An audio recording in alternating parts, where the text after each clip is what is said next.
Fandom on the Rocks. Hello, welcome back to our 911 mini-series of Fandom on the Rocks. I am Emily. And I'm Allison. And this is going to be our slightly spoilery... Alert. Wee-woo. Slightly spoilery buddy speculation episode. Yeah, so this is literally just, we have it on the calendar as the buddy spec episode. Yep. Simply because of the TikToks that came out like 2 days ago now of some filming that happened between Buck and Eddie on the streets of Los Angeles. It took me back a couple of different directions, and I'm going to just drag you along through all of them. We got to talk about ice skating, obviously. Bryant Park, the Glee days. And we have if you weren't there, you don't know. Yeah, and that's the thing. And then if we have to talk about filming in LA. Yeah. And just like the banana nut muffins, like, how did they get access? It's Los Angeles. It's Los Angeles. It's everywhere. They just show up at your door. They do. They show up at your door. So we'll talk about kind of each of those things in turn. But yes, this entire episode is going to be just the spoileriest little thing.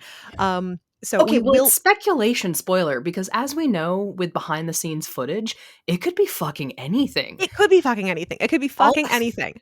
You see behind the scenes footage and then all of a sudden you're like, what is this? This is not what I saw. If this turns out to be part of either Buck or Eddie's like dead wife coma dream, I'm never going to stop laughing. This could be anything. You don't know. All you know is what episode it's allegedly part of, but who knows? We don't know shit. We don't know shit. If we learn anything from Glee behind the scenes is you don't know shit. So what I'm saying here is that we may, and we're going to talk about filming, and we may end up tripping into canon spoiler territory because we've been around this block a couple of times, and we have hopes and dreams, but also kind of know how TV works. So we may end up launching into something, or we may just end up totally off the cuff and just, hit him with a tree. Yeah. Just alert. Yeah, if you don't want to hear one about Buddy, wrong podcast for you anyway.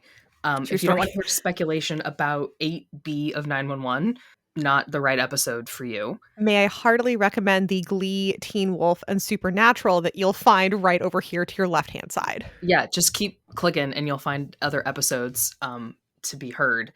And if you... that's it. I think that's what the content warning of this is going to be. Buddy, speculation, pure nonsense, and the sound of our voices. And I think this is going to be a really nice way to introduce the fandom sides of ourselves. My name is Allison. I'm Freak for Freak. I enjoy putting these gentlemen in situations. Yeah, you do. I'm very much a hurt comfort girly. I'm very much an angst for the happy ending girly. And so that's where my spec will be headed. I am Emily. I have been here too long. And she's just tired. I'm just so tired. There's too many fandoms, too many Ryan Murphy shows.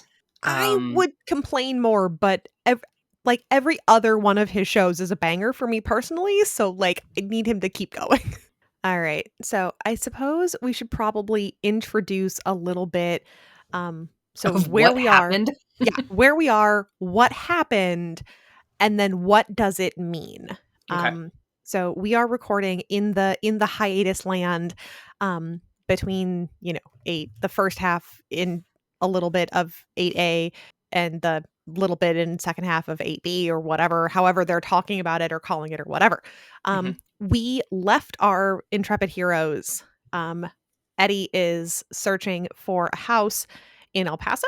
Yes. And the general understanding of that is that he's looking to move, or at least to visit for long-term El Paso to be closer to his son. Buck is preparing to be confronted with this reality, and according to the lovely face that we were left with, is confused and sad about it. He's not pleased. Not pleased. He has sat himself on the capital C couch. Bless you.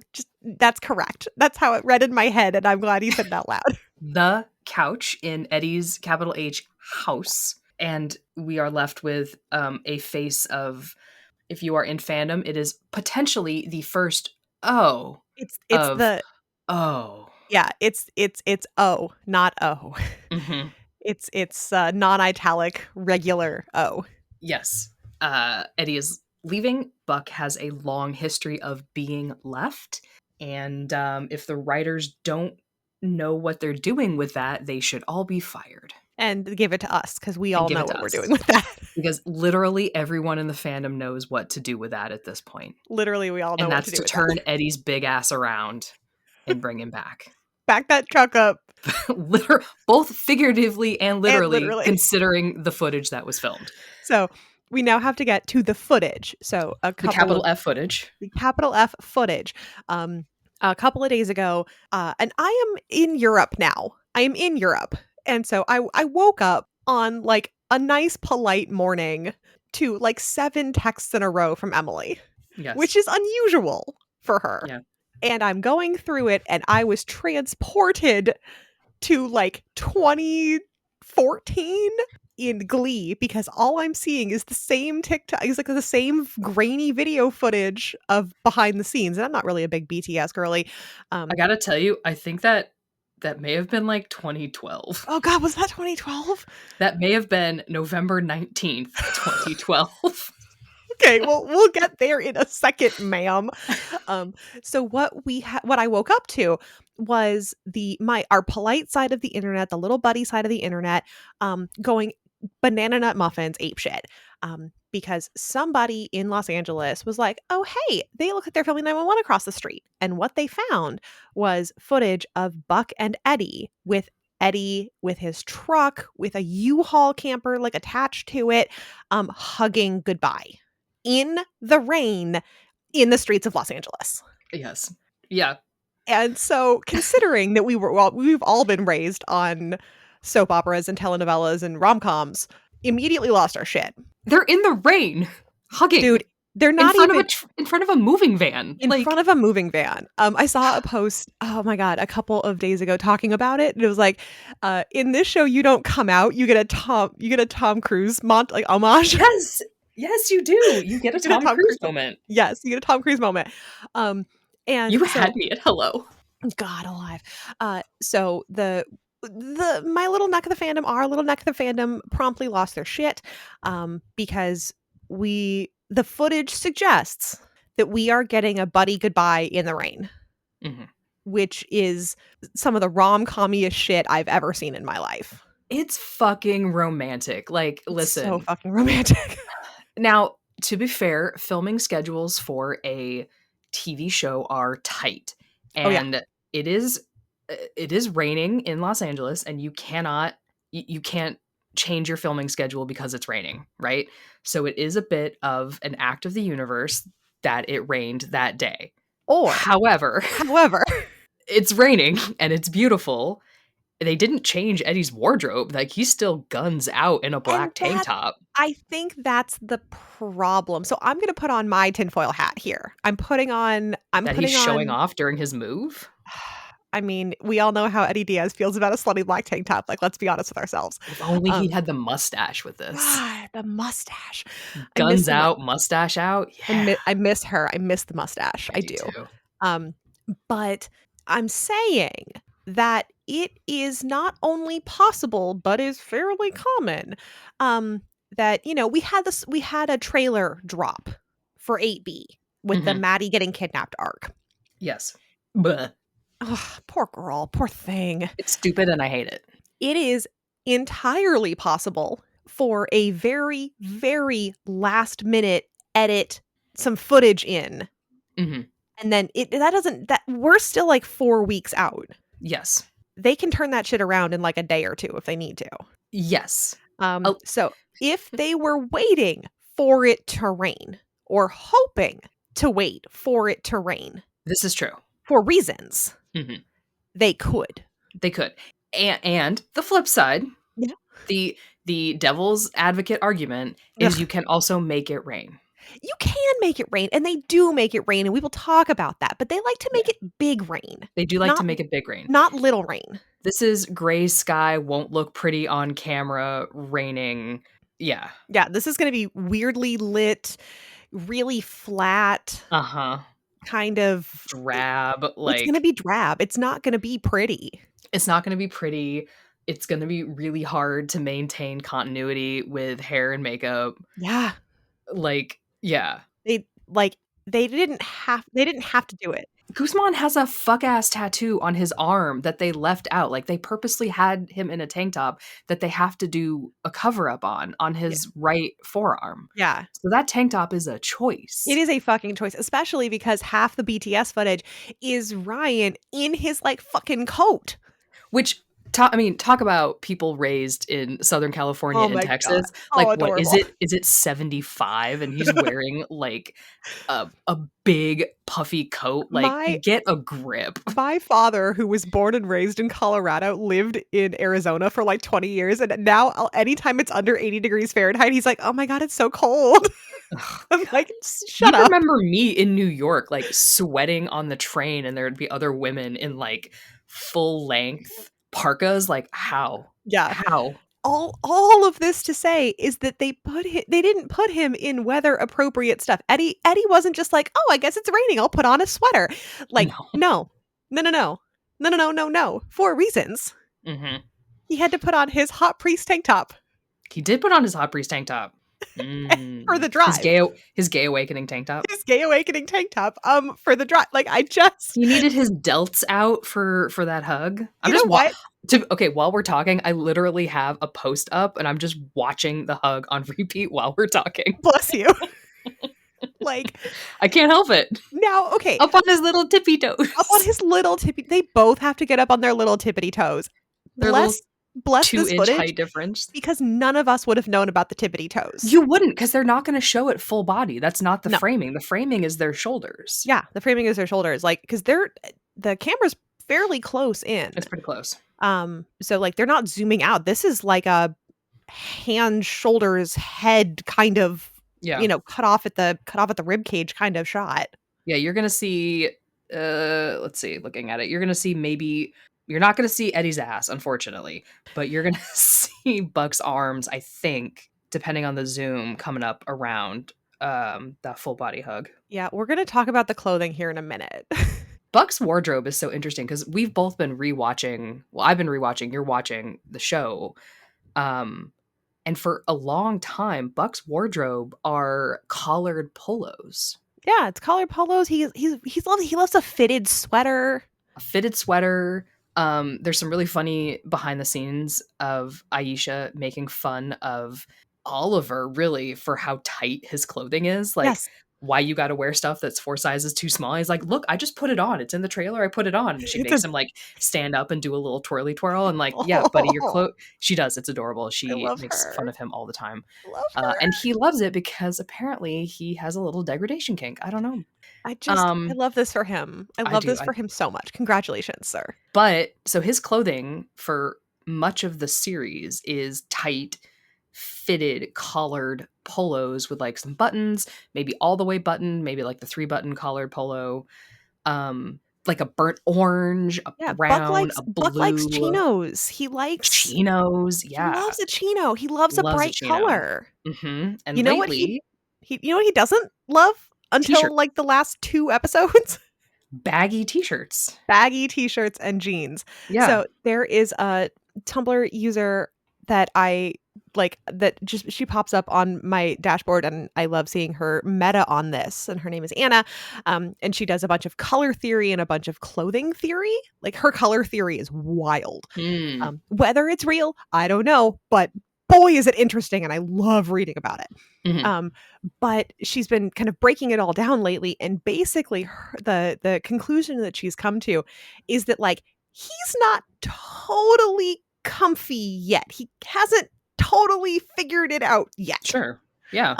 And that absolutely makes sense narratively. I don't know if they're like thinking that far, but he came out and he was like, totally, I do it, I got this, and then it like kind of crashed and burned, and then it kind of he's coping, but he's trying, and he's like, well, this isn't fitting, and this isn't fitting, and this isn't fitting, and now everything's going wrong, and so his clothes are like not in the same vibe as he's usually in. Mm-hmm. And I have zero facts about this, but we all know that Ryan Guzman is a beautiful man. We all know this.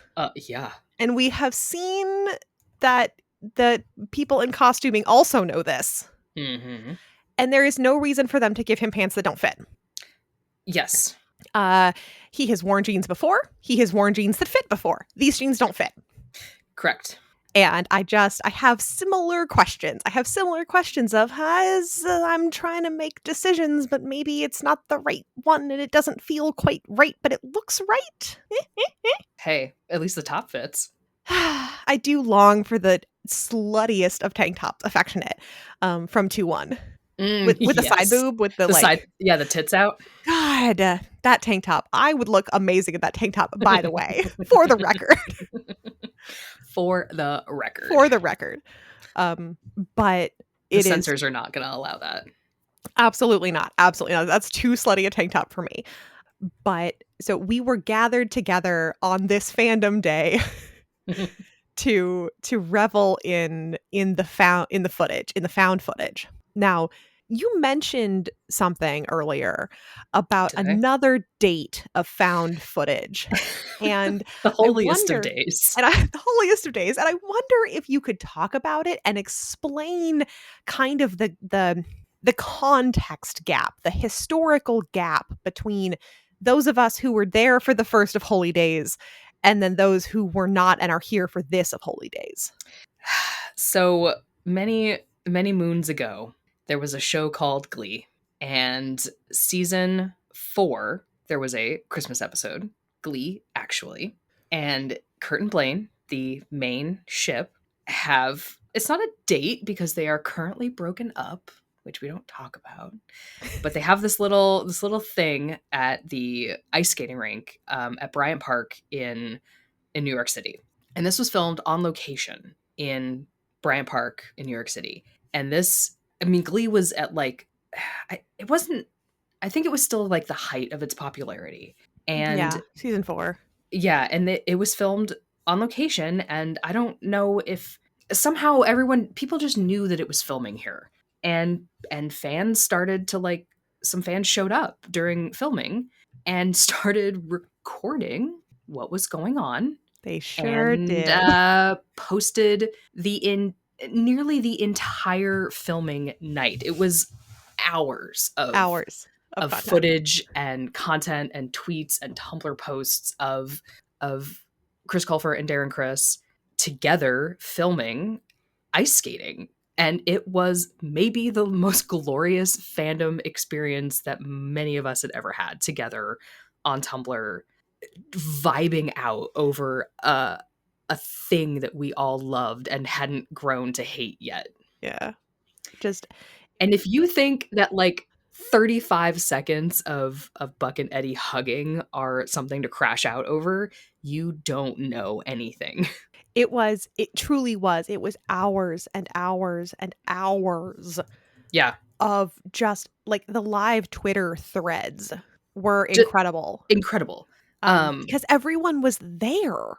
There were probably 5 or 10, reporters on the ground, and they were able to give context. They were on different sides of the park, so we got different angles of stuff. Some were video, some were photography, some could hear some dialogue, some could hear them laughing and joking around. There were I keep thinking of the pictures. Was it that Chris took of Darren or that Darren took of Chris? Darren, at one point, Darren got on the ice. He laid down on his back on the ice to take a picture of Chris Colfer posing. Somewhere that picture exists. And so I've just pulled up my tags of this because bless you. I mean, I must have 20 pages, if not more, of this happening. So he's laying down on the ice on a little mat that they've put down on the ice so that they can stand still during some of the shots. And there's a moment where he's literally pouting at Chris Colfer to let him take a photo. And you never see it. It's a photo that exists between them. Yeah. And you never see it. And I think the analogy, it's not even an analogy. The flip side of this is that Oliver Stark has taken a billion photos and has actually shared them with the fans, right? He has posted after every episode, here's a collection of 10 or whatever photos that I have taken. I meaning Oliver, not me, of the cast. my black and white, my color photos or whatever, I give these unto the fandom, right? Yeah.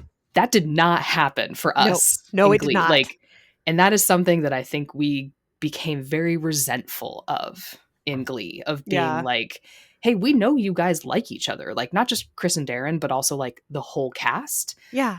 Like, why are you withholding? Why can't we see it? And I know we are not owed that, right? Like, we are not owed. Of course But there not. was like a weird barrier to entry. They never did conventions. I doubt 911 will do conventions. Probably not.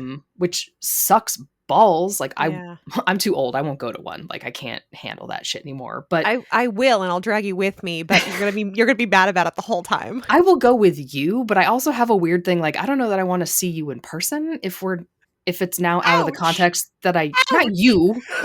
I'll see you in person. Like, I don't know that I want to see like Ryan Guzman in person outside of the context I used to be in. Do you know what I mean? Like, Yeah. I don't know you. Anyway. And that's the thing, is that like the parasocial relationships in fandom have gone up for what we used to be begging for, but we Yes. as a fandom community have just not treated it with respect. Yes. And so it's gonna go away.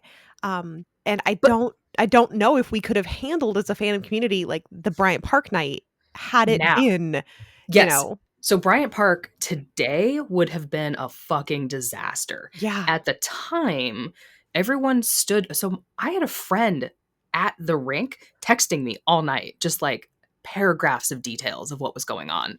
Because not only were we Glee fans, we were like RPF fans. Yeah.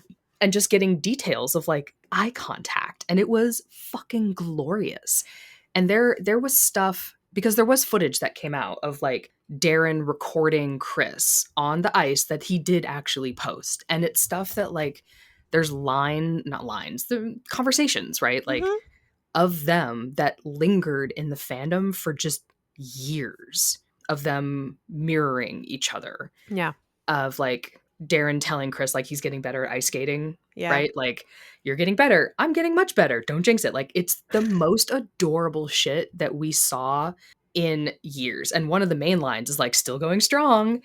And I think about that to this day because it was one of like the most intimate moments that we'd gotten. They're like happy and open in a way that we had not gotten to see. And it was extended. It went on for fucking hours. Yeah, they were filming. It was a long night. It was such a long night. And it was really like, I think for a lot of people, a really clear glimpse into what filming a TV show can be like. Yeah. That it's endless. It's just, and this was more complicated because they were ice skating. Oh, so you're trying to do like choreography with the fucking song, and there were extras. The guy in orange, the orange sweater guy that we were all like, his dude's fucking jealous. Like we were like creating ships out of the background extras. It was wild. And I still think about this because it made the fandom so close. Yeah, it did. And I think the entire thing worked because everyone stayed in their seat. Yeah. Oh yeah. Yeah. Like nobody tried to cross the barrier. Nobody tried to like, cross the streams. Nobody, they sat there because it's Bryant Park. You're allowed to sit and watch the ice skaters at Bryant Park. Yeah. Of course you are. Yeah. And it wasn't, clearly it wasn't a closed set. Right. It wasn't a closed set. There was no notice. It was just there. So like the reason. My tag on one of these posts about the orange jacket guy is that man almost died that day. Poor orange jacket guy. But like the reason we were all there and all there together is because everyone stayed in their seat. Yeah. There are things that are in your text chat that won't ever see the light of day. Oh, absolutely. Yeah. There are things that happened there that really just kind of stayed between us. We didn't, I mean, like, I'm sure people did, but by and large, the fandom didn't like throw it at Chris and Darren. They didn't, it was not for them. They were having their own night. This was for us. Yeah. And I continually want to encourage us to just, we have this. Just keep it off the streets. Stay in your seat. You have to keep it off the streets. TikTok did not exist then. There Right. wasn't like an avenue, such an easy way to do, what are they called? Stitches on TikTok Yeah. Gotcha. to take the video that guy did outside his house of Oliver and Ryan filming and stitch it with your reaction and then repost it to another 100,000 people, right? Right. You saw the Bryant Park footage and you took it into your heart and then you And then you wrote a text post about it on Tumblr, and then it was yeah. done. And then it stayed on Tumblr and like some Twitter, and Twitter is like its own weird Beast. no-go zone. Yeah. I always considered the Twitter fandom like a no-go. Like I don't go there. Yeah, That's I not can't for me. I can't do Twitter fandom. I can't either. It's not for me. So I like TikTok in a lot of ways. Cat and dog videos, hooray. There's a lot of videos that I love on TikTok, but I do worry about how easy it is to take it to the streets. Yeah, and you have got to leave them alone. You've got to leave them alone. And it's like on the one hand, for me, the thing that really sets out of this video is the physical choreography of Buck giving Eddie whatever the hell is in that bag, like a sixth grader with a crush. Yes. The like little like shrinky shoulders and whatever. And I'm gonna keep that in my heart. Yeah. I don't need to talk to Oliver about it. No. I don't need that. I don't need it. And when the footage comes out, when hopefully it comes out, amazing, incredible. It might be my new icon. I may finally have to kick out Erica Reyes for that. I don't know yet. But like, it are the two, like, there are conclusions that everyone can draw on in their own hearts about the things that they've seen. And for my little cadre on the internet, that was a good night for us. The way we were like tossing tags back and forth, it was wonderful. Yeah. And keep it off the fucking streets. Keep it down, baby. That's gonna be like my next tattoo, is just like across my forehead. Keep it off the streets. Somebody asked somewhere, and I don't know if it was a tag or a post or TikTok, I don't actually know anymore, of like, are there repercussions of this footage being so out there, like Twitter, Tumblr, TikTok, whatever? And like, no, not really. It's a public filming space. Yeah, if they wanted it closed, it would have been closed. It would have been a closed set, and nothing happens. Like, the most that will happen is the next time there's something like this that they film is they may put up barriers. Yeah.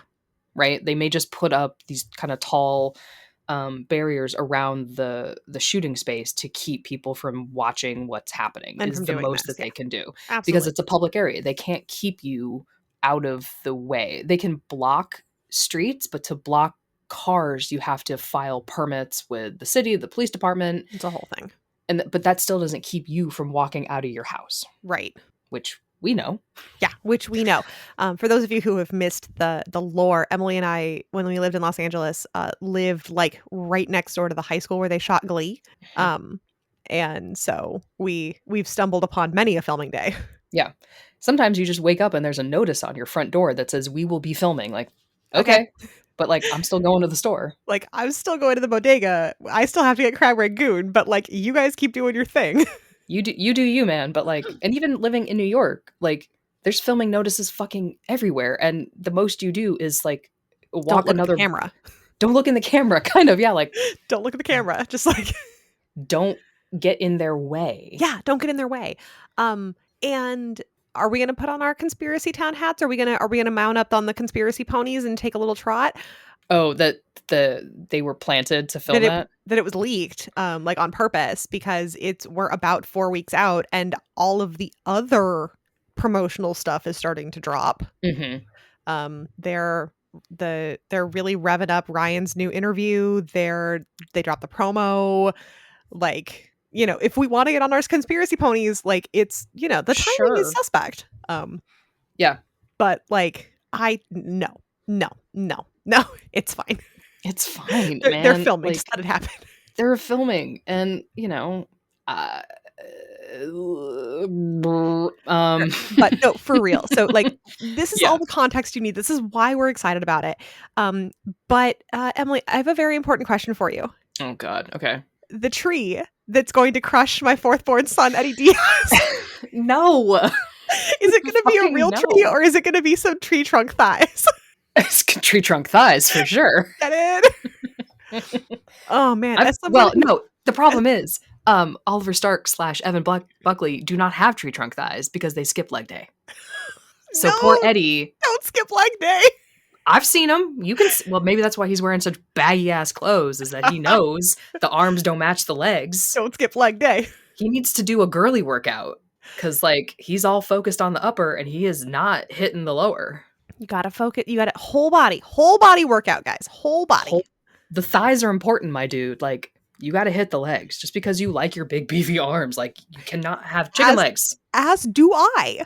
I was thinking about it today. Literally every single person that I've ever been attracted to, I just want to take the trunk of arm, kind of from the neck down to, like, you know, the middle of the upper arm, and just that whole shoulder and whole back shoulder. I just want to chew on it. Like, I just that trunk, the meat of the shoulder, I just want to put it in my mouth, and I don't care really. Like, you don't have to convince me to do arm day. Like, yeah, yes, build your shoulders, absolutely. But, like, don't skip leg day, guys. Don't skip Oliver leg day. Stark has so much leg that he cannot be out there chicken legging it in basketball shorts on Valentine's Day. I cannot have that. He cannot embarrass us like this. Right now, I'm just trying to figure out if one of the people on his team is the wrestler Bailey, or if there's, like, a rapper named Bailey. I have no idea. I also have no idea. I'm crossing my legs. I'm crossing my legs. I'm crossing my fingers. I'm crossing my legs. Let it ride. I'm crossing my fingers that it's wrestler Bailey, because I love her. Listen, you know that I do not ride the crush him with the tree train. No, you do not. Don't think that is a reasonable storyline that is going to occur in the next couple episodes. I just don't. Okay, and to be fair, nothing reasonable has ever occurred in a Ryan Murphy Tim Minear show. Absolutely so there's that. Not. First of all, nothing reasonable has ever happened. The storylines are bananas. Characters do things that they would never do, and things happen that would never happen. So, like, who knows? I just don't think that it makes any legal sense for him to be driving and to get Final Destination. I also don't think it would make sense. I'm going to draw out my conspiracy hat. I'm going to draw out my plotting hat, because do you know who would suffer the most between Maddie getting kidnapped and Eddie getting crushed by a tree? Buck would get destroyed. It would be, yeah. And everyone knows that I am a sucker for Evan Buckley Wump. You are, yes. I am such a sucker for that. But I think it's bullshit that something else is happening to Maddie, if that is in fact what's happening, because there's, like, weird edits in the there's some weird cut. So here's the thing. I'm going to put on my conspiracy, my official Game of Roses conspiracy. Have we heard nothing from the Glee promos where you're like, oh, this is definitely what's happening, and it's absolutely not what's happening? It's absolutely not what's happening, which is why I'm going to put on my official Game of Roses conspiracy hat. Is that it turns out, Maddie almost gets kidnapped, but then it turns out that she is totally fine. And then, everyone's like, oh my gosh, I'm so glad that, that was a real scare you gave us, Maddie. It's like, yeah, it was, but I'm a badass and nothing bad ever happens to me because I'm self-actualized. And then Buck and Eddie say goodbye at the end of 8-9, and then Eddie gets crushed by a tree to make that the big thing, because I also have, like, 7 competing, plot lines in my head, because I can't put Eddie in a coma and have an episode that focuses on El Paso and him coming out to his sisters. Like, those two things can't happen at the same time. No, they can't. So, like, I'm fighting with myself. People need to decide what they want. I want Buck and Eddie to get together. It's what I want. Finally. So, and I want Christopher to come home. Yes, I want Christopher to come home. I want Eddie to be a better father. I think the idea of him capitulating and moving to El Paso is bullshit. Like I told you, he needs to go to El Paso and grab that kid by the scruff of his neck and bring him home. The idea of him moving there is such millennial bullshit soft parenting, like, okay, well, you can do whatever you want and as long as you're not mad. Like, bullshit. Go get that fucking kid, tell him to stop being a baby and come home. You're his parent. Yeah, he's sad and he's angry and he's confused, but it has been like 6 fucking months. Yeah, for real. Go get your therapy in Los Angeles and not to be like, shut up and stop feeling your feelings, Christopher, but like, come feel your feelings at home. Like, you, the kid, don't get to tell your dad where you're going to feel your feelings. Right. You get to feel your feelings at home. Yeah, you get to feel your feelings at home with a therapist you actually already know and trust. It's cool, guys. Yeah, like you already have a therapist. But no, really, I will acquiesce. I will deal with Eddie going to El Paso if we get a Diaz family reckoning. Sure. But I don't want what happened with the Buckleys. I need him to tell his family to fuck off and not just be like, okay, I guess we're fine now, even though you've completely ruined my fucking childhood and life. You've completely ruined my fucking life. I need you to get wrecked. Get wrecked. Like, I need there to be a come to Jesus moment for Helena and Ramon. Yeah. Desperately. Absolutely. I need it. Now, are they gonna maybe put Ramon in the hospital with his 3 stints? Oh, that's right. Yeah, okay. Like, you know what? If you want to put a tree on somebody, Ramon, kill that guy. Oh, bummer. Sorry. Bye, Ramon. Or Helena. You know what? Bye. You know what? They can just have I mean, it doesn't work with the spoiler footage that Eddie flies to El Paso, but he could drive and they could meet him somewhere. They could do whatever. And you could drop a tree on the whole Helena, Ramon, Christopher car. Yeah, see, I don't need... you don't want to hurt Christopher. I don't want to hurt Christopher. I don't know what Gavin's filming schedule is like. Right. Yeah, I have no idea. So I don't know if that's been part of the issue, but you could just have him locked in his room. I think for me, it's making Eddie look like the bad parent his mom thinks he is. Yes. And doing this makes it worse. Like, if he were doing this makes it worse. Like, he needs to go and be so unbelievably firm about it. And I don't know how this ends. So, like, I do assume we will have an El Paso episode. And if we don't, like, what the fuck are we doing? Right? For real. The things I'm seeing on the internet are like, hi, I'd like a Boston-esque episode for El Paso. Totally. And I'm like, correct. I want to see the sisters. Okay, and I also want to see the sisters because Eddie's family tree is confusing. There's an episode, I want to say in like season 3 or 4, where Eddie says that Christopher is hanging out with his cousins. Whose kid is that? Is that what cousin? Like, is that his sister's kid? Like, does one of his sisters have a kid? Or... Oh, either that. Like, doesn't Tia Pepa have like 7 children? I don't know. He just says his cousin. So, like, does Christopher have cousins in LA or like? Yeah, but it's like an extended family thing. I know. I just want to know because it'd be kind of cute. Neighbors' kids or cousins. I just want to know if like one of his sisters has kids. Then Christopher has like, I don't know. I just want to know. I want to know more about the family because I want the sisters to be supportive and be like, what the fuck are you doing here? Yes, I need the sisters. I need Sofia and Adriana. I don't care which one. No, I want them both to be like, get out. Get out. Like, what are you doing? Where is your husband? And get out. Where is your husband? What are you doing? Yeah. Because like your fic, I assume that everyone else thinks they're married. Yeah, everyone else assumes they're married. Yeah. For real. I think this is a storyline that I'm like actively annoyed with. And I want more Eddie. Like, I want Eddie-centric episodes. Like, I didn't dislike him at Dispatch, and I'm not there yet in my rewatch, but I like the idea of someone trying to be like, okay, well, I nearly died at my job, but I like to help people. My kid is scared, and actually, if I think about it, and I might get there in this rewatch again to be like, no, actually, your kid doesn't get to tell you what your job is. Well, the whole thing. So I'm going back and thinking about it, and Shannon in very early, like Shannon memories, probably in Eddie Begins, is talking about like, oh well, there goes Eddie making decisions for everybody else without talking to them. Yes, he does that, and I'm like, you do that, and you've continued to do that, and you're trying to lean too far the other direction. Yeah. So it's like I want I know what's best for Christopher in keeping him here with me, but this ghost in my head is like, well, you never consider anybody else in your decision making. So he's like, okay, fine, I will acquiesce to their decisions. And I'm like, no, babes, Yeah. wrong. Wrong. Because when he goes to dispatch, it takes Christopher like 2 episodes to be like, dude, you hate your job. You miss being a firefighter. It's like, you were scared. It's like, yeah, Yeah. but you're brave, so am I. Like, what are you doing? What are you talking about? Yeah. It's just so I don't get it. This is where I want to be like, writers, you have got to tell me more about what you're thinking, because I don't get it.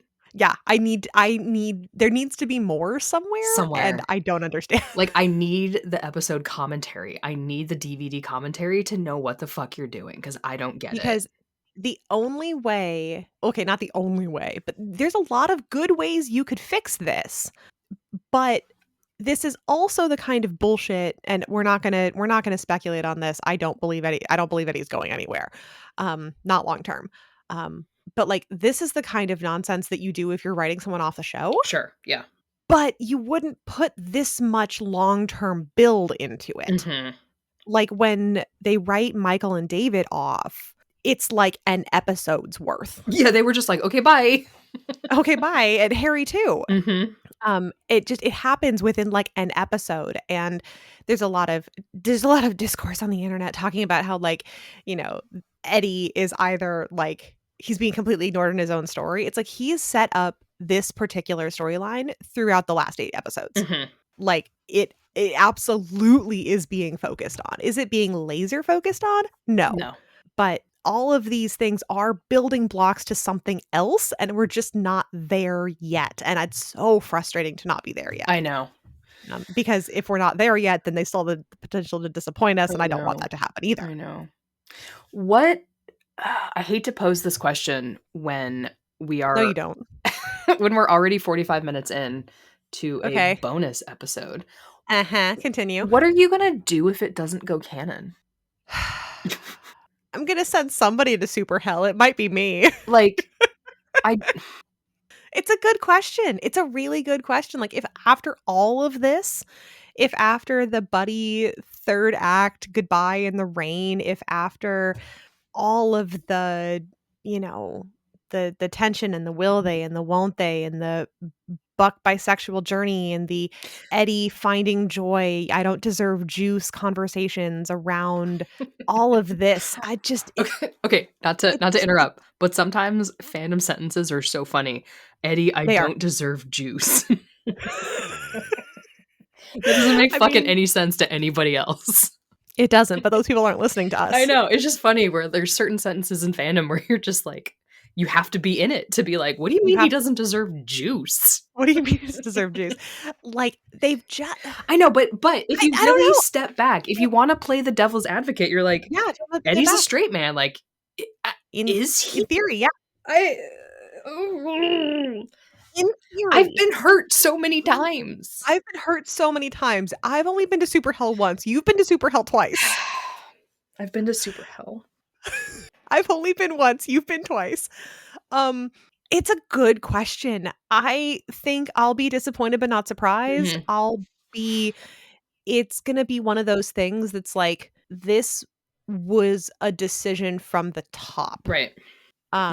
This was because, like, one of my favorite little fandom comments about 911 and about Buddy in particular is that's like, oh, I just thought it was, you know, one of those Tumblr things that 2 beautiful men are standing too close to each other. They must be shipped. It's like, oh, no. The amount of textual evidence, the analysis of the text supports a long-term arc. Yeah. And like, if Buck just like gets back with Tommy and rides off into the sunset, it's gonna be like, it's like, I think you're wrong, but okay. Yeah, I think you're wrong. Like, if it just turns out that Eddie goes to El Paso and is like, no, I think I'd rather be here in the place that tried to kill me with people who hate me. Right. It's fine, guys. Like, and that's the thing, is that it absolutely could just not go canon. And like, you know, it comes back and Eddie and Christopher come back and they're like, oh my gosh, it's so great to be back at the 118 and everything's cool. And I'm just going to go on this hardware store date again. Like, He's gonna continue to ask Peppa to set him up with nice ladies. Like that is possible. I feel like it's it would be an interesting storytelling choice at this point. Interesting or like again. Like they It would did be it an yeah. it would be again. Like they did it again. Like, Because I think we've had this discussion offline, oh yeah. but it's like, do the writers know what they're doing, or are they just like happily typing away? Like they're just such good bros. I don't I don't know. know. I don't know. This is here's the skinny. This is why I don't watch TV Until that it's isn't done. finished. I know you don't, but I made you, and I'm so sorry. You did. You dragged me here. And I'll pay Because for it forever. I'm sorry. Yeah, you better. This is why Like, we're married. This is why we're married.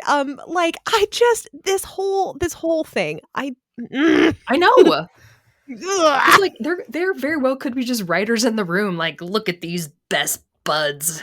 Look at these broskies. Wouldn't it be nice if I had a best friend who could co-parent with me? Like, yeah, buddy, that would be great. That'd be nice. Wouldn't that be nice? Would it perhaps be someone that's politely spouse colored? Perhaps? Misty watercolored memories? That's my tag for Bryant Park. Oh, of course it is. Actually, the tag was the Halcyon night. Oh god, of course it was. Hi, kitten. And Podcat. Speaking of sons, my child. So, okay, yes, it very well may not go canon. It very well may not go canon, and I will be staring at the beautiful linograph, linotype? Linograph. I think they're called linographs, yeah. Yeah, the linograph of Pink Pony Diaz that lives on my wall. Shout out, you know who you are. Shout out Eddie's good co-lino. Yeah, it's friggin' gorgeous. Tumblr is Jack White prophetic. I love you. Buy all the linos. For real. And like then Pink Pony Diaz and I will sit and be sad and confused. And I will have a lot of other people who will be sad and confused. Yeah. And it very well may happen because if we're looking at it from a TV lens, we're going to try our best to be Hollywood professionals. Yes. They've run out of long-term drama. Yeah. They've run out of long-term, like what's at this point, they've built nothing long-term for a finale. Well, Cap has to die. Cap has to die or retire. Yeah. But like at that point, they have to set that up, and that's going to be a season-long arc. Right. But like Cap and Athena could have been a long game, 3 or 4 seasons worth of back and forth. They were really only able to hold attention with Maddie and Chimney for like 5 episodes. Right, yeah.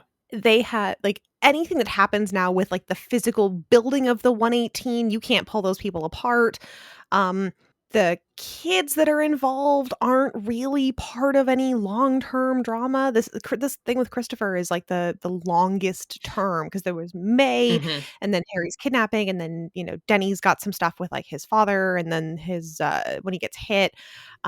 So like this is longer term, but there's nothing series long. There aren't really any kind of overarching cross-season pieces of tension left. Yeah. Except for this. This is left, and I know it's left because they filmed a goodbye hug. Yes, they did.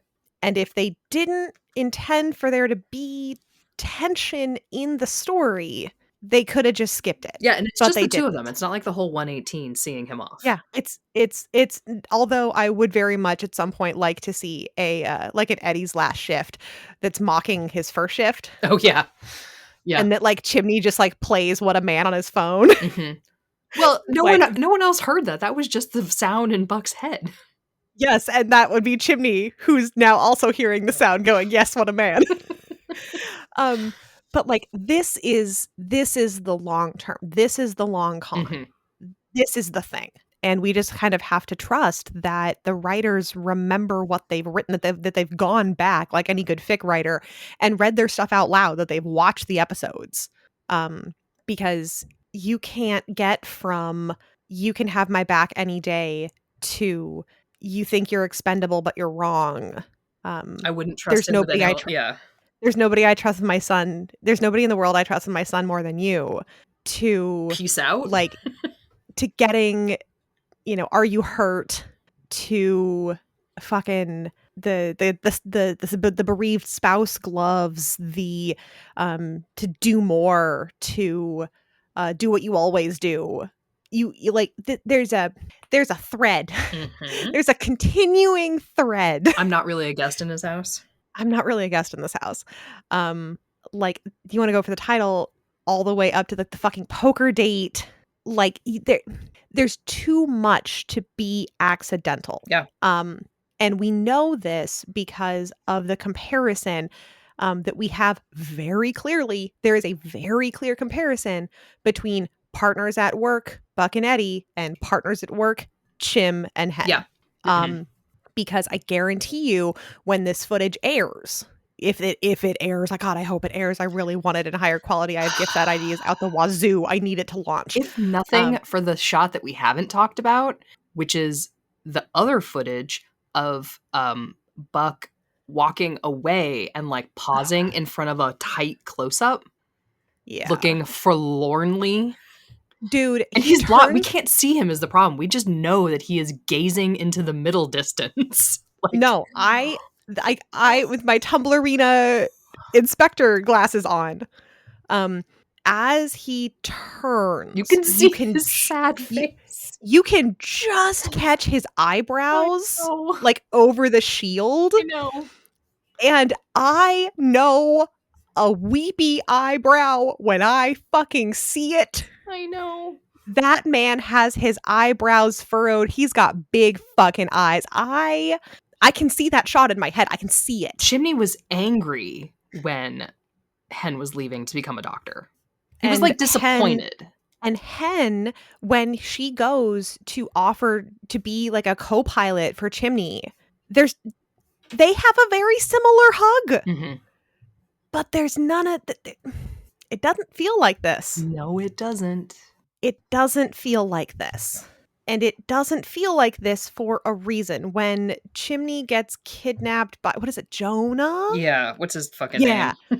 And he keeps getting like dead and zapped on the table, which he did not deserve, by the way. No, and I just watched an episode where I don't think it's purposefully what's it called? A little clue laid that was going to happen, but there is an episode, just one right before I watched, where Chimney says that he's going to do that to Buck, that he's going to kill Buck and then use his medic powers to bring him back.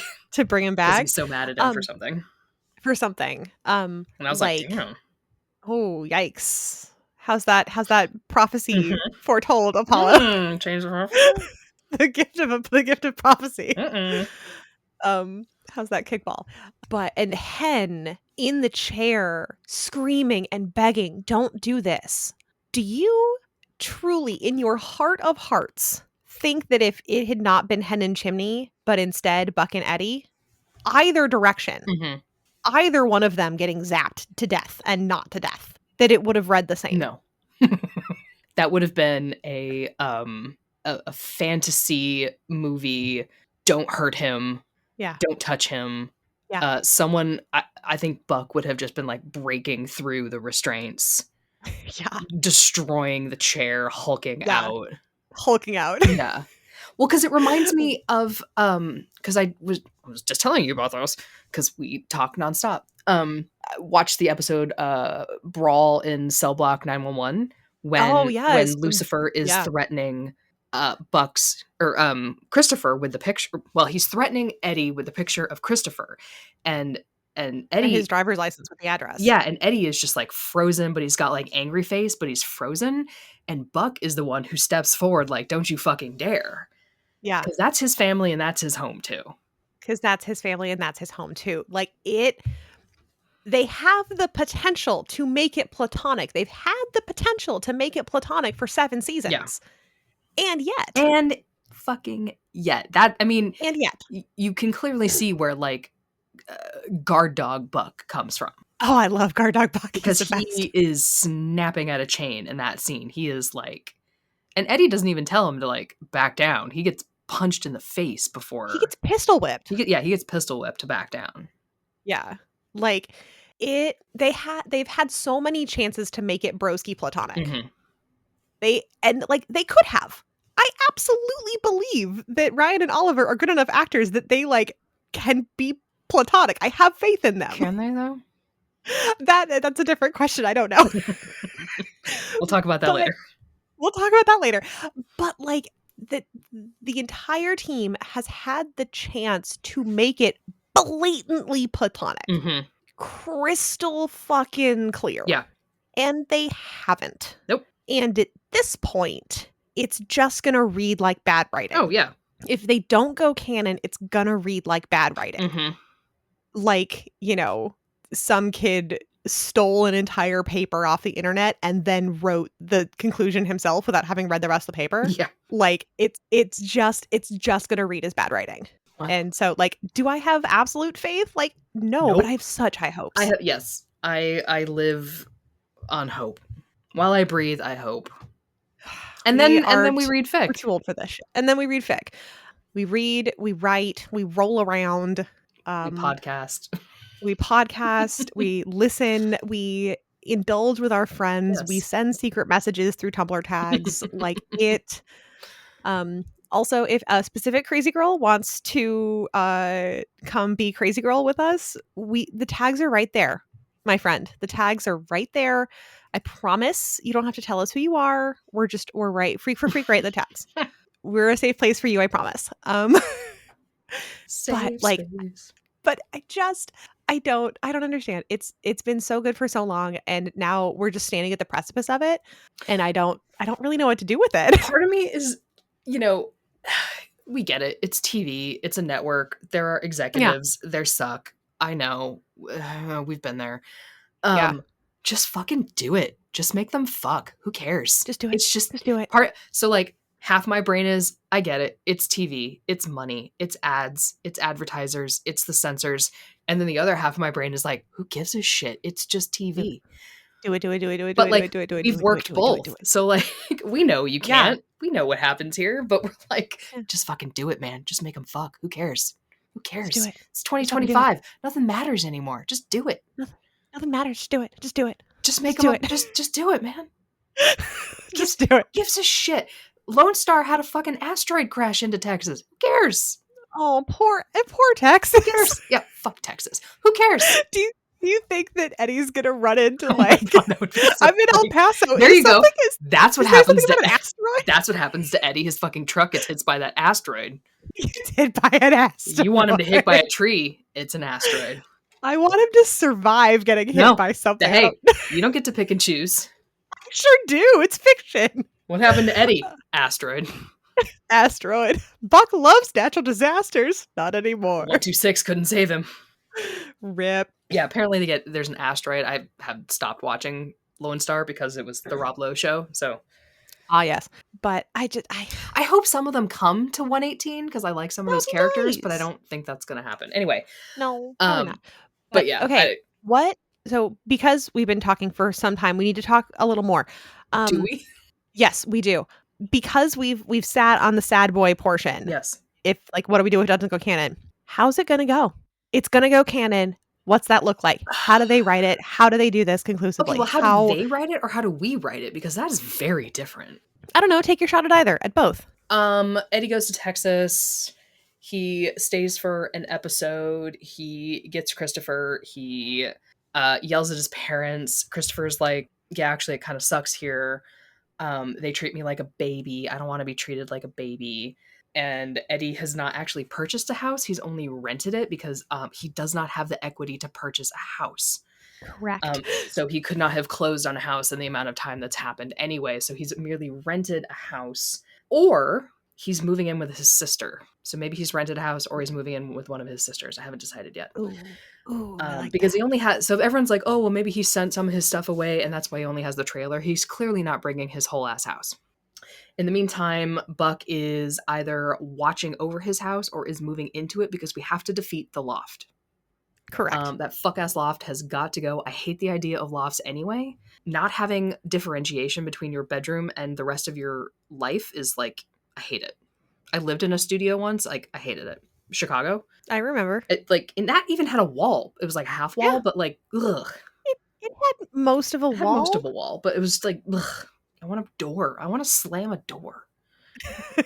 Let Buck slam a door. And let Buck slam a fucking door. So what we know from Tim Minear is that he is going to, what the kids now say, which has become very popular, is crash out. I like the phrase. Yeah. I think it's a good phrase. Some of the, like, cringe, I think is a terrible phrase. It doesn't mean anything. It has a negative connotation. I read a whole thing about squick versus cringe. I should have saved the post for you. It was I think maybe I did like it. I'll find it for you. Yeah, Because thank you. squick is neutral, cringe naturally means bad. bad, and I think cringe is Yeah. such a stupid fucking word anyway. So Tim Minear has told us that Buck is going to be in his He's spinning like a feels. top. He's going to spin Yeah. like a top. He's going to crash out. We don't know if that means he's going to revert to 1.0, if he's going to fuck around, if he's going to find out, or if he's going to become sad boy. We don't know because we don't know what the writers are going to do is part of the problem. Yeah. Right? Yeah. They're a bit up in the air with their characterizations sometimes. I think they are going to be tempted as writers to send him back to Tommy. And I hate that because they've been lingering on this, like, oh, I don't want to talk to Tommy. I've got to bake. And like, he's barely anybody. Like, you were barely dating when you were dating. Like, we never saw Tommy as a character. Why would we see him now? But the truck is in the scene, and I don't know whose fucking truck that is. So Is it Tommy's truck? Is it just the GMC money rolling through? It could be either. Right? Like, we haven't seen Buck's Jeep in a while. Yeah. So like, shows switch people's cars out with impunity All the time. depending on who is giving them ad money.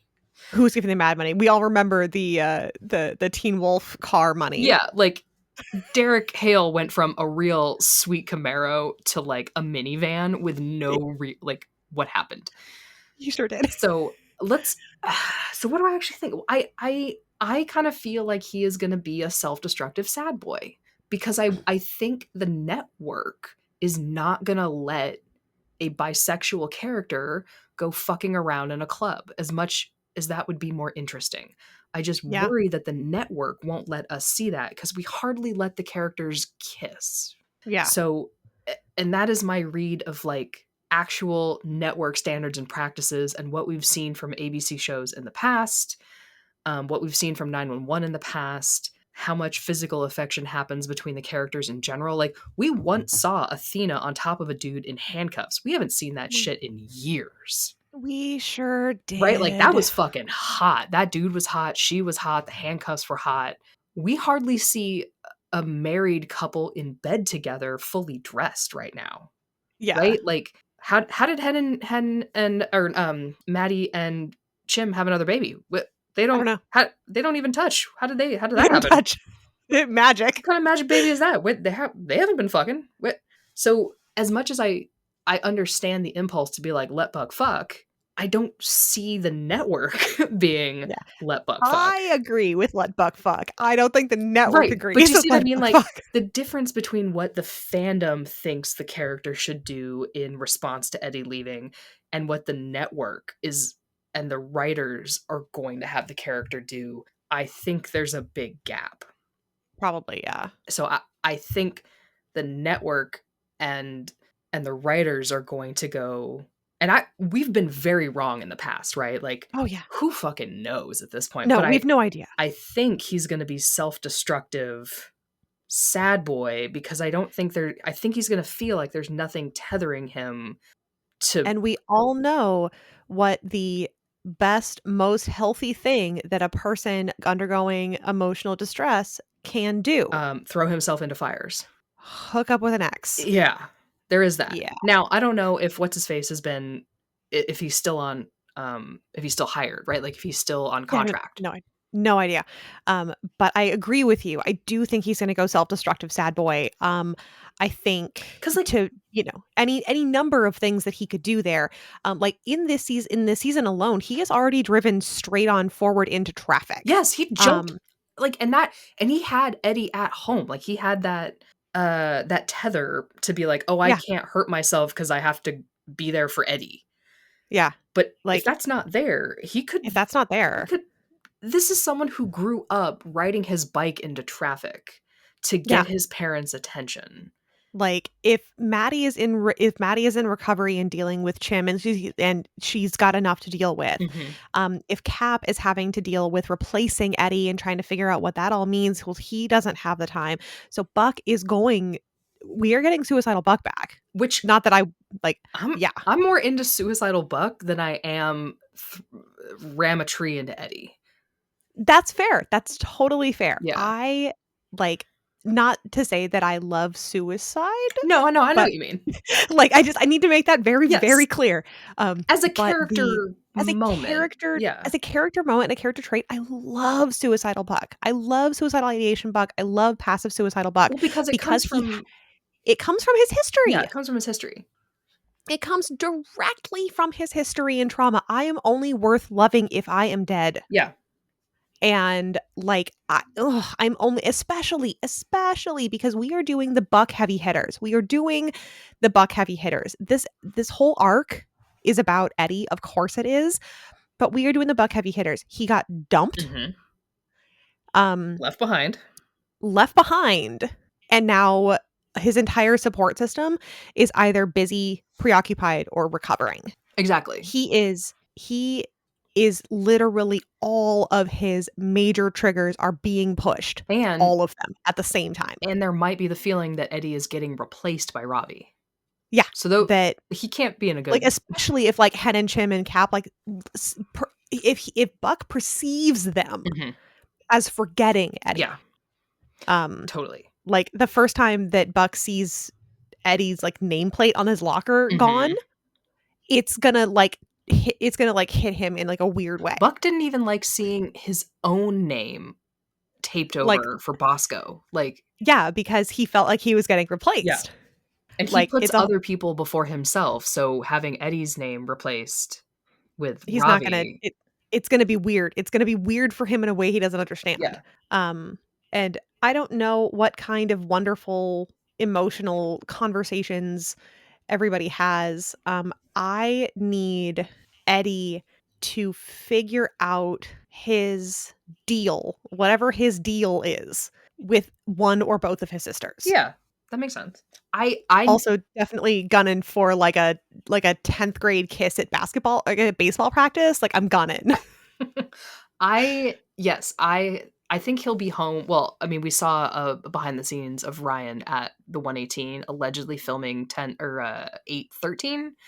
Yeah, so probably not. So, I mean, unless things are being filmed out of order, which happens all the time. He's gone, what is it, 8, 9, 8, 10, back 813. So, like, gravy. 4 or 5 episodes. Is it canon in the end of season 8? Is it canon season 9? I don't know. I think Eddie has to be the one to choose Buck. Yeah, 100%. I think Buck's more likely to figure it out first because he's figured out his sexuality longer. Yeah. Definitely gonna laugh if Tommy helps him figure it out. Buh. I'm just saying. It's just a gut reaction to the thought of him. It's shush. Fine. But very much like Buck should talk to Hot Priest, frankly. Buck should talk to Hot Priest, but Eddie has already claimed that gay for himself. He has. Buck needs his own. I mean, there's Josh, but I really didn't like Josh's Glee thing, so. I haven't gotten there in canon yet, but I can't get too mad at it because we also talk about 911 and Glee. So yeah, there was something about, like, there's before Glee and there's after Glee. Like, I get what you're doing, but it's like rewriting Tommy's history too. Like, how fucking old is Tommy? I don't know. No one knows. But I will say in his defense, I think because at this point Tommy left Buck. Yeah. Tommy broke up with Buck. This wasn't mutual. No. So at this point, whether or not Buck is still trying to hold on, Tommy is probably moved forward. Oh, yeah. A breakup takes about 4 or 5 weeks to kind of like hit and settle. And so I imagine if the two of them like get back together, it's going to be like, I never meant to hurt you, but like, I got to tell you, I was into Eddie first. Yeah. And that is gonna again kind of throw Buck for a loop. I Like, mean, so was Buck, so what is Eddie doing in this conversation? yeah. This is between those of us who like Peep. What is Eddie, famous straight man, doing in this conversation? Famously straight. World famous straight man. And I think that's gonna throw him for a loop. Yeah, I think Buck's gonna figure it out first. I think at least he's gonna figure it out on screen. I think the thing that we're underestimating is that Eddie knows what these feelings are. Yeah. Like, Well, Buck's does he though? Like, if we go demisexual Eddie, then he has to combine the closeness of friendship and be like, oh right, romanticism Well, and sexuality. yeah, and I think in my magic fan writer whatever nonsense, I want him to have a conversation with one or both of his sisters that kind of mirrors the conversation that Josh and Maddie had with Buck. Mm-hmm. Are his concerns your Right. concerns? Yeah. Totally. Remember all the things you thought about, tell me how you felt about Shannon. What were the things that you loved about Shannon? What Mhm. were the things you found attractive about Shannon? Is like starts like listing them off, and then like the other sister is like, "Cool, let's write these down." And I need you to I need you to go through this list. Are you feeling these things for somebody else? Right. Like completely detached from the expectations, like completely detached from all of it. Like, this is what you said this feels like. Does this sound familiar? And he's going to go, fuck. Yeah. Now, I would also like some levity in this where maybe they're both like sitting on it and being a little weird around each other. For real. Like the whole of 911 cannot be the two of them sad boy. No. They need to be a little they need to be a little goofy about a it. Little goof. A little goof boy. They need to be little goof boys about it. Yeah. And I need Ravi to call them divorced. Yeah, I would be fine with that. I love that for him so much. I love Ravi. I think it's just very hard to guesstimate what the show, how the show would take them canon when Right. it's always like, well, what are they doing with their characters anyway? Like, what are you doing with them this week? Like, what's going on, guys? Like, how do you feel about Eddie this week, writers? Yeah. How do you like him? Do you like want to him be this nice? week? Yeah. Do you want to give him some cute facial hair and that little hair floop that goes into his eyes sometimes? It's very, very cute. Like, or do you want to shellac his hair to his head? Yeah, like, do you like this character or do you think he sucks? Like, how do we feel this time? How do we feel it this week? So I think the arc of their relationship will depend on how he leaves Texas. Maybe, yeah. And then I feel like I'll have a better grasp on Sanity. And to be like, okay, it's gonna start now. Here. I think it's probably already started for Buck. Yeah. It hasn't for Eddie, and maybe it hasn't started for Eddie. Because Eddie's too preoccupied. He's too preoccupied. Eddie is thinking about one big thing. Yeah. Buck's gonna have a lot of time on his hands to be like, my life is so empty right now. Why is that? Oh. Yeah. This is why. And I think it's when Eddie gets back, or maybe conversations with his sisters, or maybe even fucking Christopher to be like, you left Buck behind? Yeah. That I think is gonna be where Eddie's comes in. You left my other dad? Yeah, because Christopher, I'm hoping that I bring Chris home. Just I love Christopher. You can lock him in his bedroom and he can play video games or do homework or whatever. I don't get rid of him. I love Christopher. But I think it's gonna be Chris who makes that transition from, Dad, I'm right here. I'm really mad at you, but we have to go home. I can't stay here. And he's like, but Miho, I moved here for you. And he's like, and you left Buck? And like, I didn't ask you to move here. I didn't ask you to move. What are you doing? Yeah. But I think it's going to be Chris who like swaps that around to be like, what do you mean you left Buck? Yeah. Buck's never left us. Why'd we leave Buck? You idiot. You idiot. You idiot. Ugh. But yeah, I also there's been a lot of lovely meta and long form storytelling about this spoiler shot being the third act, like the third act breakup. It is, I know. And the third act in the rain, because we go from the well where Buck lost Eddie to the lightning where Eddie lost Buck. Yeah. And now we're back to the rain where Buck's losing Eddie. Listen, maybe and they're on track. Maybe they know what they're doing. I just don't trust them. I don't trust them. But in my little heart, I need there to be a very early morning with Buck leaned over a cup of coffee at Eddie's kitchen table with that like warm morning sun at like 5:30 in the morning Mhm. because he can't sleep. Oh yeah. And for, like I'm up at this hour because the fucking like refrigerator repairman is supposed to get here between like 6 and 12, and that there's a knock at the back door and Buck goes to open it and it's Eddie. Mhm. And that the two of them, saying absolutely nothing, share their first kiss in Eddie's kitchen Mhm. in the early morning dawn. I'd be okay with that. That's how it plays in my head. And it's very soft. Okay. I like soft. Oh, It's sure. After good. you murder him a couple times. Yes. And he comes back. I It's don't fine. murder him, so I don't think I haven't. Have I? No. I theoretically almost murdered Cap. Turns out he was just fine.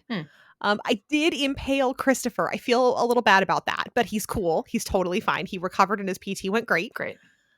And mostly I'm just dragging Buck and Eddie through like emotional mud. That's all I ever do.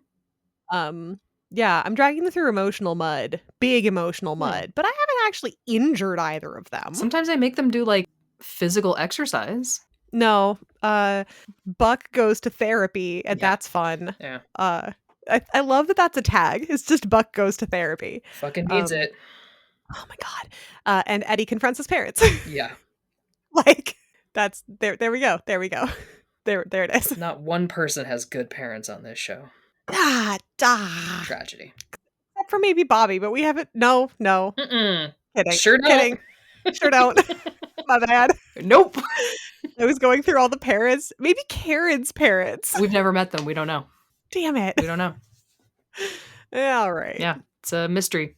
Ryan Murphy must hate his parents. Ji-yun has wonderful parents. That doesn't, second gen doesn't count. Damn it. Ugh, come on, man. I was right there. Doesn't count. Like, oh, Denny has good parents. Like, okay. Well, actually, no, because his bio parents. His bio parents are, there's Eva, and then there's the dad who's trying his best. That guy. Nathaniel. I'm watching Nathaniel episodes right now, which is why I know his name. But all right, final question before we actually stop talking. Yes. That is only very tangentially buddy related. Okay. Yes, I would like to talk to Oliver Stark one day. I mean, sure, why not? I know. I just cameras.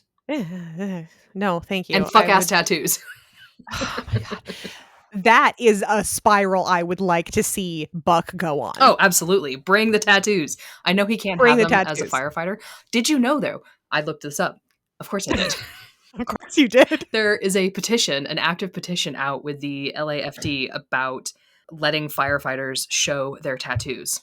I would love that. Yeah, I think it actually went out in 2023, and then they are like, there's going to be a to-do about it. And you know how things work in government like this, like it's going to be solved in 2028, but there's like an active thing going on in the LAFD of whether or not they should be allowed to show their tattoos. I think they should be allowed to show their tattoos at all times for any reason. I As think long as they're firefighters should be able to come into my house and just strip. As long as, they're not certain kinds of tattoos that we know I'm maybe saying the police department has. If you have a Nazi tattoo, then maybe you shouldn't be a firefighter. Well, I kind of like, though, if you have a Nazi tattoo, maybe now we can see it. Yeah. And we can get rid of you for it. Maybe you shouldn't be a firefighter. Yeah. But I digress. Yeah. In any case, is Buckley Hahn baby number 2 going to be a boy or a girl? And if so, what is their name? Oh, it's going to be twins. God, I hope so. They just moved into that house. They need. I think it's. I think it's going to be a boy because I think the show won't be able to resist a boy and a girl. Yeah. And I think the middle name will be Daniel because they can't resist.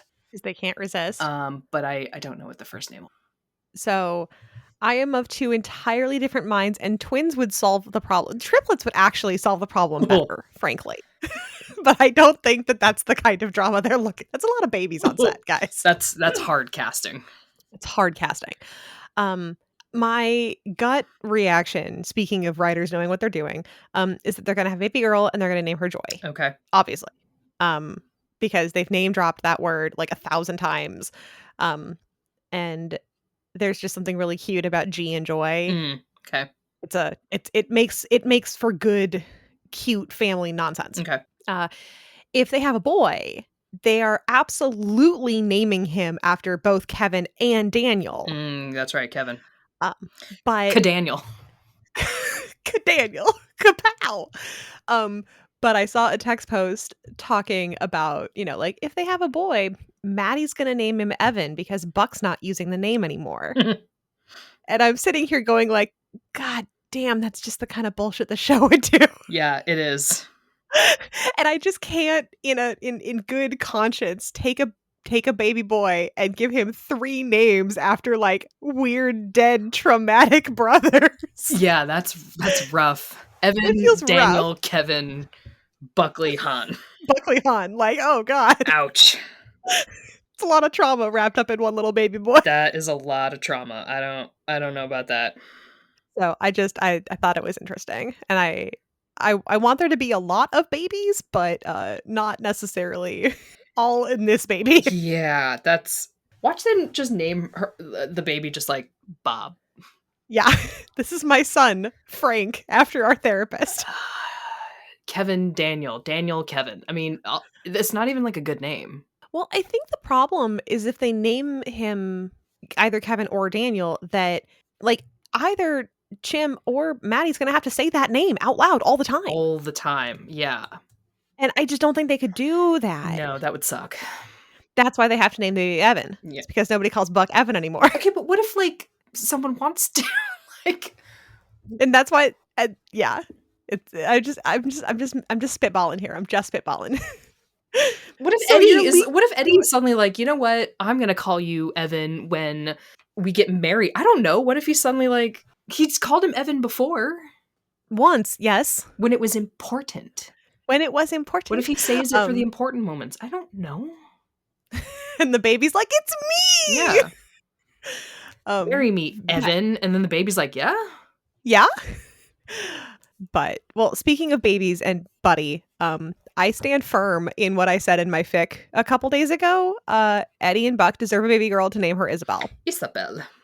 They deserve that. You know how I feel about not everyone having a baby, so. Yes, I do. I do know that. And unfortunately, you can suck it because this is fiction and not your babies. Just one couple on TV not having a fucking kid. Well, to their credit, Bobby and Athena don't have kids. They have a million. They have separate children, but they have a whole fucking family. I actually forgot a little bit that May clocks Buck being Bobby's son, and Bobby's like, yeah, fuck, I guess you're right. Absolutely. I forgot that was canon. I was watching Shrinking, and that couple was also adopting. I was like, God damn it. Always. Sorry, dude. Can't one married couple just be like, no, we are dinks? No, absolutely not. And the one guy was like, I'm not sure if I want to have a kid. And of course, he comes around and be like, I'm going to have a kid. It's like, fuck. That's why I always write my characters having no kids. Write the fic you want to see in the world, Emily. That's why my Buck and Eddie never have extra children. Well, mine did because of your baby box, and that was your idea. So. I love the baby box. They don't get to keep the baby. They don't get to keep them. They do in my world. That's okay, fine. We have to get out of. That's your world. We have to get out of here. We have been on the phone for too long. Listen. Okay. Well. So, Buddy Canon 2025. God willing, and the creek don't rise. Ugh. I don't know, man. Cautious optimism. Who's still in my Rolodex that I can call? Actually, I don't work. I don't work in it. It's a pretty short trip to Ryan Murphy. It is. That's fine. It's fine. You're fine. Okay. Well, thank you for listening to this. They're not even mini episodes. We just call these bonus episodes because we knew they're better. Just bonus. There's nothing mini about them. There never will be. So who knows what the next one will be about? It kind of depends on what kind of footage comes out, I guess. And then, you can catch us at Phantom on the Rocks, where we talk about Teen Wolf. And the 3rd season will be coming out shortly. because those are getting Woohoo! edited. And you Woohoo! can find us talking about Glee, and there's like a whole mini series about the Supernatural prequel that came out. We did a whole thing on that, and all sorts of stuff. So we'll catch you there, and then we'll see you on the next episode. Wee woo, wee woo, wee woo.